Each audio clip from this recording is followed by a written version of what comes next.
वो तो संबित पात्रा जैसे ही बोलते हैं जो खुद गोबर हैं। वो खुद गोबर हैं। आपको पता है संबित पात्रा जी जब वहाँ पर डिबेट पे बैठे होते हैं उंगली दिखा दिखा के बोलते हैं भी मेरा नंबर आएगा तो मैं बोलूँगा, और जब वो बोलते हैं तो वो कितना गलत बोलते हैं। वो उनको तो मेरा एक मैसेज दीजिए कि वो गोबर पात्रा के नाम से पहचाने जाते हैं। कोहिनूर से गोबर की आप तुलना कर रहे हैं, ठीक है, तो कोहिनूर कहाँ और गोबर कहाँ? तो गोबर तो हो गए संबित पात्रा जी। तो आप सरकार में बैठे तो आप मतलब हर चीज बदलते जाओगे। कल को हम कहते हैं हमें मोदी जी नहीं चाहिए तो मोदी जी का नाम बदल दो। जुमलेबाज कहते हैं हम, कोई क्यों नहीं उनको कहता कि वो जुमलेबाज है।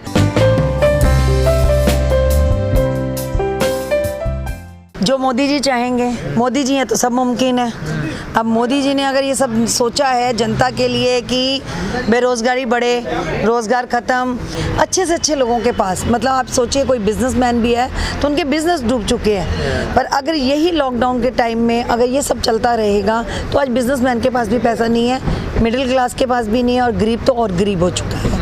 उनको फिर भी राशन मिल जाता है, चाहे केजरीवाल सरकार दे देती है, चाहे मोदी जी जैसे बोलते हैं कि हम भी बांट रहे हैं। मैंने खैर उनकी तरफ से बंटते कभी किसी को देखा नहीं है। जैसे हम लोगों ने, कांग्रेस वालों ने कांग्रेस की रसोई चलाई थी तो हम लोगों को पता था कि हम लोगों ने दिया।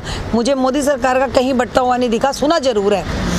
तो इन सब चीज़ों को देखते हुए देश बहुत बुरे हालात से गुजर रहा है, और आने वाला कल मुझे नहीं लगता कि कोई नौजवान या कोई महिला या आप किसी भी वर्ग के लोग को देख लो जो मोदी जी को सपोर्ट करता हो। देश बड़े बुरे हालात से गुजर रहा है, लेकिन बीजेपी के प्रवक्ता टीवी पे बैठ के कहते हैं कि गाय का गोबर कोहिनूर से महंगा है। वो तो संबित पात्रा जैसे ही बोलते हैं जो खुद गोबर हैं। वो खुद गोबर हैं। आपको पता है संबित पात्रा जी जब वहाँ पर डिबेट पे बैठे होते हैं उंगली दिखा दिखा के बोलते हैं भी मेरा नंबर आएगा तो मैं बोलूँगा, और जब वो बोलते हैं तो वो कितना गलत बोलते हैं। वो उनको तो मेरा एक मैसेज दीजिए कि वो गोबर पात्रा के नाम से पहचाने जाते हैं। कोहिनूर से गोबर की आप तुलना कर रहे हैं, ठीक है, तो कोहिनूर कहाँ और गोबर कहाँ? तो गोबर तो हो गए संबित पात्रा जी, और कोहिनूर अगर आप कहे जाए सच में माने तो कोहिनूर हम जनता है जो इन सबको बर्दाश्त कर रही है। इतने अगर हालात देश के खराब हो रहे हैं तो सरकार क्यों नहीं ध्यान दे रही है इस पर? क्या आखिर सरकार क्या सोच रही है? सरकार सच में पूछिए तो जब ये सरकार आई थी ना, ये भूखी नंगी सरकार थी।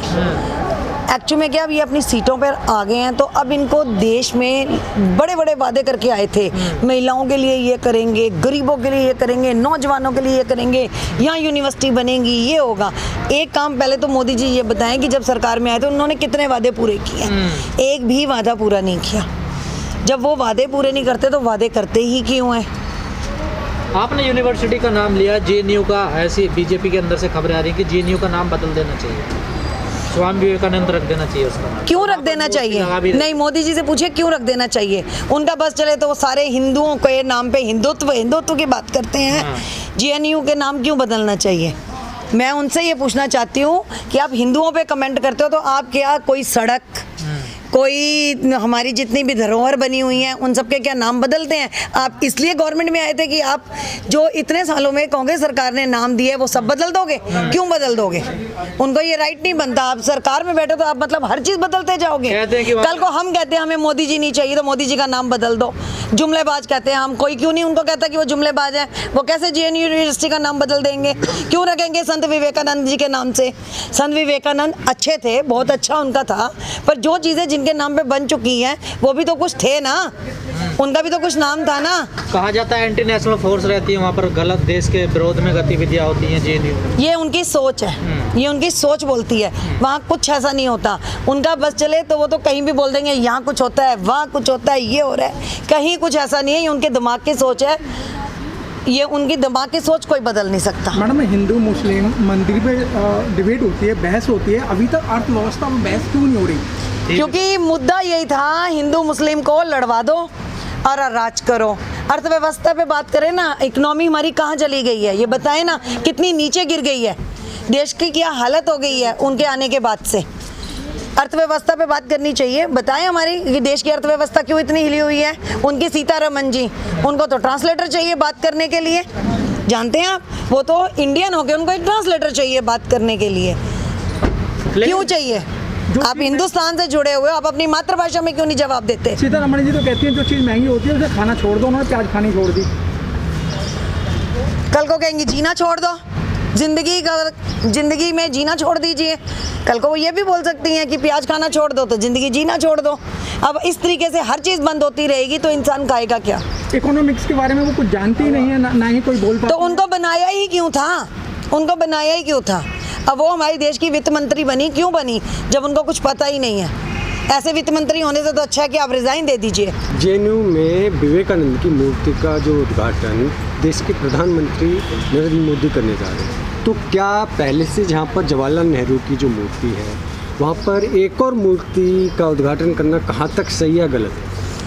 मेरी नज़र में तो अगर उनकी मूर्ति लग रही है तो कोई बुरी बात नहीं है, पर वैसे लगनी नहीं चाहिए क्योंकि जहाँ एक्चुअली में उनका मेन मुद्दा है। लेकिन छात्र विरोध कर रहे हैं उसका। छात्र तो विरोध करेंगे ही करेंगे। छात्र विरोध इसीलिए कर रहे हैं क्योंकि जो मुद्दे कांग्रेस ने 60 साल पहले उठाए थे वो आज जो उनके नाम है सड़कों के या उनकी यूनिवर्सिटियों के नाम, मोदी जी उन सबको ख़त्म करना चाहते हैं। उनको हमें नहीं ये समझ आती कि मोदी जी ये सब क्यों कर रहे हैं, इतना वो उनको क्या प्रॉब्लम है कांग्रेस सरकार से या कांग्रेसियों से या गांधी परिवार से।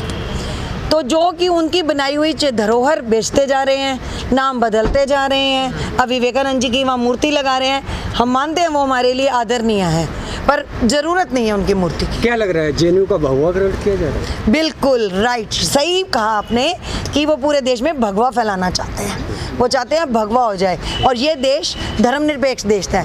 हिंदू, सिख, मुस्लिम, ईसाई सब यहाँ एक साथ रहते हैं। आप मुझे एक बात बताइए, अंग्रेज हमारे पे राज करके गए, हम इस्लामिक हो गए? नहीं। मुसलमान हमारे पे राज करके गए, हम मुसलमान हो गए? नहीं होंगे। तो मोदी जी क्यों हिंदू? मैं एक हिंदू हूँ। हिंदू खतरे में है ना, इसलिए बोल रहे हो। कौन सा हिंदू खतरे में है? मुझे एक हिंदू आगे उठ के बता दे कि मैं खतरे में हूँ। कौन? मैं हिंदू हूँ, मैं खतरे में नहीं हूँ। संबित पात्रा खतरे में होंगे, उनका हिंदुत्व खतरे में होगा, हमारा तो नहीं है। मैं एक हिंदू हूँ, मुझे बताओ मेरे हिंदुत्व में क्या खतरे में? मैं बहुत आज़ादी से घूम रही हूँ। बस हमारा एक ही विषय है महिलाओं को लेके, उनके ऊपर उनको कुछ सोचना चाहिए। पर देखा जाए तो मेरे हिंदुत्व में मेरे को कोई खतरा नहीं है। अपने देश में, मेरे भारत देश में मुझे कोई खतरा नहीं है। उत्तर प्रदेश में लड़कियों के रेप हो रहे हैं, लड़कियों के साथ बलात्कार हो रहे हैं, दिख नहीं रहा है कितने खतरे में? ये एग्जैक्टली ये आप कह सकते हैं कि हमारे देश में जो महिलाओं के ऊपर अत्याचार हो रहे हैं वो बंद होने चाहिए, जो कि खासकर यूपी में बढ़ते जा रहे हैं। यूपी में किसी टाइम पे 36% रेप था, 36% रेप होते थे, आज 86% रेप हो रहे हैं। मोदी जी उस पर क्यों नहीं बोलते? चुप्पी क्यों साध के बैठे हैं? योगी जी क्यों नहीं बोलते हैं? हाथरस में इतना बड़ा कांड हो गया, क्यों नहीं उन्होंने जवाब दिया? देते जवाब। ये जो सब हो रहा है ये गलत हो रहा है, यही नहीं होना चाहिए। इसके ऊपर वो नहीं बोलना चाहते। कह तो रहे हैं कि लव जिहाद करने वालों की रामनाम सत्य यात्रा निकाली जाएगी अगर नहीं सुधरते हैं। योगी जी ने ऐसा कहा कि उनका राम नाम सत्य होगा। हाँ, राम नाम सत्य यात्रा निकाली जाएगी अगर वो नहीं सुधरते हैं लव जिहाद करने वाले। लव जिहाद करने वाले, मैं कहूँगी वो लव जिहाद करने वालों के साथ खड़े हैं। कैसे? बहुत सारों के साथ खड़े हैं। सामने अगर आके आप मीडिया पे नहीं बोलते तो क्या हमें नहीं पता कि आप लव जिहाद वालों के साथ खड़े हो? पाकिस्तान क्यों गए थे? आपको इनवाइट किया गया था? आप वहाँ जाके क्यों गए थे? बता दीजिए ना। अगर आप लव जिहाद कर की बात कर रहे हो तो आप क्यों गए थे वहाँ पे? मत जाते, तब हम मानते कि आप हिंदुत्व की बात करते हो। शहनवाज हुसैन ने भी तुम्हें लव करने के बाद शादी की थी? बिल्कुल की थी। आप उनको भी निकाल दीजिए, उन्हें भी निकाल देना फिर अपने उसमें से। नहीं, वो शादी करने के खिलाफ नहीं है, धोखा जो देते हैं लड़कियों को उसके खिलाफ है बीजेपी सरकार। कौन से लड़कियों के खिलाफ जो धोखा देते हैं उनके खिलाफ हैं? बताएं तो सही। लड़कियों के साथ तो खड़े नहीं होते, उनके मुद्दों पे तो बोलते नहीं हैं।